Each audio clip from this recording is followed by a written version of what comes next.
बहुत समय पहले एक छोटे से राज्य में एक महान और न्यायप्रिय राजा राज करता था। राजा का नाम विक्रम सिंह था, जो अपनी बुद्धिमानी, दया और अपने राज्य के लोगों के प्रति संवेदनशीलता के लिए प्रसिद्ध था। उनका राज्य प्राकृतिक संपदा से भरपूर था, लोग खुशहाल थे और हर कोई उनके शासन से संतुष्ट था। विक्रम सिंह ने अपने जीवन का मुख्य उद्देश्य राज्य की खुशहाली और विकास को बनाया था। हर दिन राजा विक्रम सिंह दरबार में लोगों की समस्याएं सुनते और उनके समाधान के लिए उचित कदम उठाते। उनके निर्णयों में सच्चाई और न्याय की झलक होती थी। राज्य के लोग उनके प्रति नवल सम्मान रखते थे, बल्कि उन्हें अपना मार्गदर्शक भी मानते थे। राजा विक्रम सिंह हमेशा ये सोचते रहते थे कि किस तरह से वे अपने राज्य के हर व्यक्ति का जीवन बेहतर बना सकते हैं, खासकर उन लोगों का जो गरीबी में जीवन बिता रहे थे। एक दिन जब राजा विक्रम सिंह महल के बाग में टहल रहे थे, तभी उनकी नज़र एक गरीब भिखारी पर पड़ी जो महल के द्वार पर खड़ा था। भिखारी की हालत बहुत दयनीय थी। उसके कपड़े फटे हुए थे, चेहरा मुरझाया हुआ था और उसकी आंखों में दर्द और निराशा साफ झलक रही थी। वह भिखारी कई दिनों से भूखा था और अब खाने की तलाश में महल तक आ पहुंचा था। भिखारी की विनती। भिखारी ने राजा के सामने हाथ जोड़ते हुए कहा, महाराज, मैं कई दिनों से भूखा हूँ। मेरे पास न खाने का साधन है और न रहने की जगह। कृपया मुझ पर दया करें और मुझे कुछ भोजन दें ताकि मैं जीवित रह सकूं। राजा ने भिखारी की हालत देखी और उसके शब्दों को ध्यान से सुना। राजा को महसूस हुआ कि यह भिखारी सिर्फ भोजन के लिए उनके पास नहीं आया है, बल्कि उसे जीवन में एक नई दिशा की आवश्यकता है। भिक्षा देना एक अस्थायी समाधान था, जो उसकी समस्या का स्थायी हल नहीं था। राजा चाहते थे कि भिखारी अपनी मेहनत से अपने जीवन को सुधार सके और उसे फिर कभी किसी पर निर्भर न रहना पड़े। राजा विक्रम सिंह ने भिखारी से कहा, मैं तुम्हारी मदद जरूर करूंगा, लेकिन केवल भोजन देकर तुम्हारी समस्या हल नहीं होगी। मैं चाहता हूं कि तुम अपने पैरों पर खड़े हो सको और अपनी मेहनत से अपना जीवन सुधार सको। क्या तुम इसके लिए तैयार हो? भिखारी ने सोचा कि राजा उससे क्या चाहते हैं। वह आश्चर्यचकित था, लेकिन उसने सिर झुकाकर जवाब दिया, महाराज, मेरे पास कुछ भी नहीं है, न शक्ति न साधन।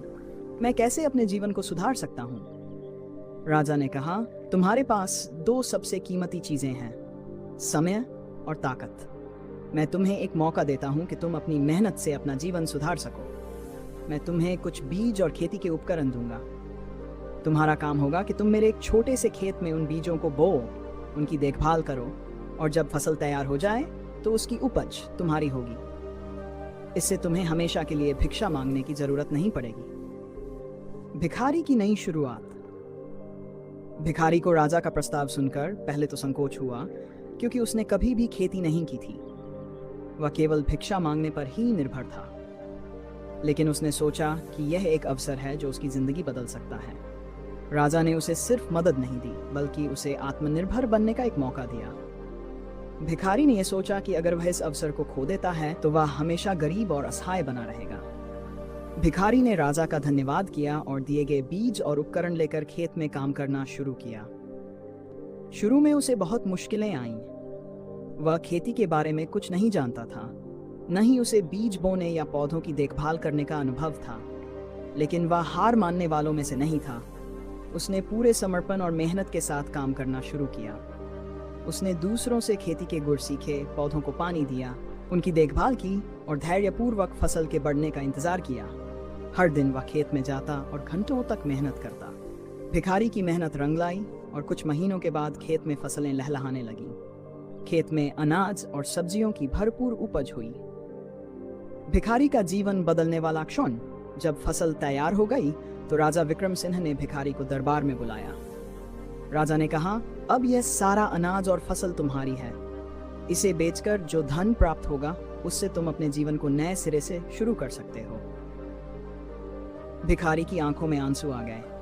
उसने राजा के पैरों में गिरकर उनका धन्यवाद किया और कहा, महाराज, आपने मुझे सिर्फ भोजन या धन नहीं दिया, बल्कि अपने पैरों पर खड़ा होने का अवसर दिया। आज मैं समझता हूं कि मेहनत से ही जीवन में सफलता प्राप्त होती है। भिखारी ने फसल बेची और उससे मिले धन से एक छोटा सा व्यापार शुरू किया। उसने अपने व्यापार को धीरे धीरे बढ़ाया और अपनी कड़ी मेहनत और ईमानदारी से सफलता हासिल की। कुछ वर्षों के भीतर वह एक सफल व्यापारी बन गया। अब उसके पास धन दौलत थी, अच्छी खासी संपत्ति थी और वह सम्मानित जीवन जी रहा था। भिखारी ने राजा की सीख को अपने जीवन का आधार बना लिया। उसने ये जान लिया था कि अगर इंसान सच्चे दिल से मेहनत करता है तो वह किसी भी स्थिति से उबर सकता है। वह अब गरीबों और ज़रूरतमंदों की मदद करने लगा। उसने अपने जैसे भिखारियों और गरीबों के लिए रोजगार के अवसर पैदा किए ताकि वे भी आत्मनिर्भर बन सकें और अपने जीवन को सुधार सकें। अंतिम शिक्षा और प्रेरणा। एक दिन वही भिखारी जो अब एक सफल व्यापारी बन चुका था, राजा विक्रम सिंह के दरबार में आया। इस बार उसकी स्थिति बिल्कुल अलग थी। वह एक अमीर व्यापारी के रूप में सामने खड़ा था, लेकिन उसके चेहरे पर विनम्रता और कृतज्ञता थी। उसने राजा के सामने सिर झुकाया और कहा, महाराज, आपकी कृपा से आज मैं इस स्थिति में हूँ। आपने मुझे सिर्फ एक भिक्षुक नहीं रहने दिया, बल्कि एक सम्मानजनक जीवन जीने का अवसर दिया।